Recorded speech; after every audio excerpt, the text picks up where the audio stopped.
My senior brother, Minister Mudavadi, mentioned that every month you have 4 million Africans entering the job market. This, if there is to be a headline, this should be on every month, 4 million enter job market. So with those numbers, apart from climate, I believe African jobs will be the next defining challenge of our era. And African jobs actually is not an African problem. It's a challenge for all of us, given the demographic trends that we see.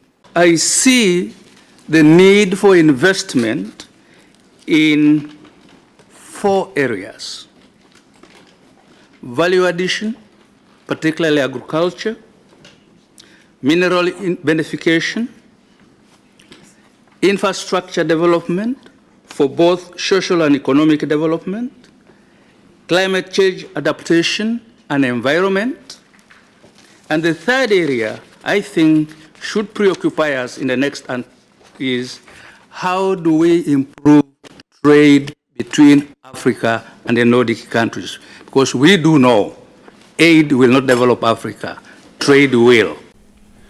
Nordic and African cooperation extends well beyond this forum. We have a long and a strong tradition for working together in international settings, and I think we should continue this cooperation. World organization must reflect the world of today, not as it once was. Therefore, the Chair's summary emphasizes the need for fundamental reforms of the UN Security Council and the international financial architecture. It calls for a strengthened access to development and climate finance. And I hope all of you who are present here today will support the very strong message to be sent from us to the Summit of the Future. And finally, and this is definitely what the Danish government wants to do this year. As many of you know, we are drafting our new Africa strategy. The deadline will be in August, and this meeting fit in very properly, where we want to shift the direction of our engagement, take it to another level. That is also why Denmark is proposing at this year's meeting. We are trying something new, to establish a greater focus on follow-up, as well as on trade and investments.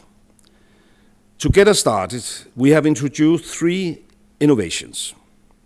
First, we have encouraged all delegations to bring along business representatives.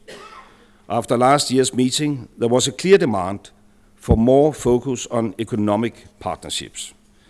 And I'm pleased and happy to see many of you have taken up this invitation. Hopefully, the African Nordic business meeting tomorrow will be fruitful. We will seek to identify concrete ways to promote trade between our regions and to create jobs through investments. So the opportunities for investment in Africa countries are, to say the least, promising. Africa is going to be generating 4 million young unemployed people per month for the next decade into the job market. 4 million young people. We are a young continent. Therefore, we must focus on job creation. We must focus on digitalization because these are young, it's a young population. We must give them, captivate them, but also then make them that very productive team. What do we see? These conflicts are no longer just about Africa. They're now global. The Gaza, the Middle East, in Europe. When you look at the resource allocation through parliaments in Europe and the US, what we are looking for, even within the context of IDA alone, the 130 billion, is actually a drop in the ocean in comparison to the resources that have gone into conflict through this parliament. So this is a very serious contradiction. And we always say that capital follows peaceful areas where there's stability and so forth. But we are now seeing a reverse, where capital is actually following conflict instead of the other way around. So this, again, in my view, calls for further scrutiny and research through this partnership and others. Another grim statistic is that connectivity is so important for our Africa trade because data, even within the African Union, shows that 30% of Africa's trade is internal within the continent. But Africa trades 70% with the external world. So we must do something to enhance intra-African trade. And that is why the African trade, free continental free trade area becomes crucial. India, for instance, I was talking to the Minister for Infrastructure some time back, and he says that in the last 10 years of the Modi regime or tenure, and I'm not campaigning for him here, they're having an election though, they have been able to add 40,000 kilometers of electric rail to their infrastructure. The question is, how much rail have we added to our infrastructure in Africa to enhance connectivity in the last 10 years? In Nairobi, the commitment is that we hope the international community can raise up to 120 to 130 billion US dollars to support 75 IDA-based countries, 40 of whom are in Africa. So you can see there is a crisis. The last IDA raised 90, that is the Dhaka initiative. So the Nairobi initiative is looking at 120. So I would want to really urge that through this effort, and the Nordic countries are also very strong participants in this area, your support, your intervention in mobilizing these resources internationally will be extremely helpful. In the context of the African Development Bank and the African Development Fund, your voting power is about 4.3%.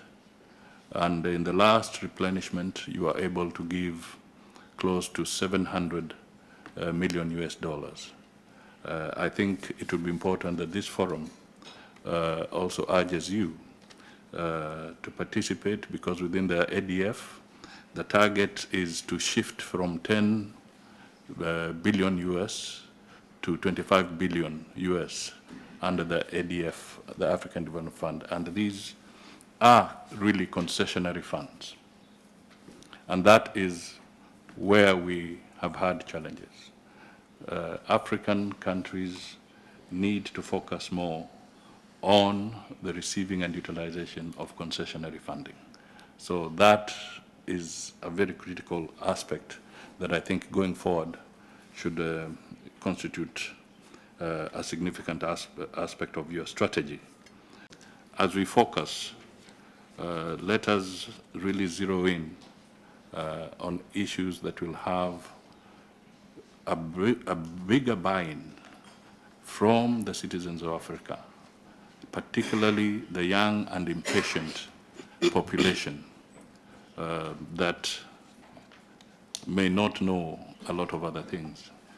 We were in Zimbabwe recently, and I am happy the AU raised something about it. But if you look at the sanctions that have hit Zimbabwe, the people who may have caused the sanctions are dead. And the people who are now being punished by the same sanctions 24 years later, have no idea what caused it. So when are sanctions enough? And when do sanctions cease? I close my case. So there must be a more deliberate conversation on the issues of conflict. As we speak today, not too long ago, there was a meeting in Paris to raise humanitarian support for Sudan. $2 billion were committed. Now, this is for humanitarian intervention. It's not to build schools, it's not to build hospitals, it's not to build roads or rail, but to deal with conflict. So we must take conflict very seriously going forward.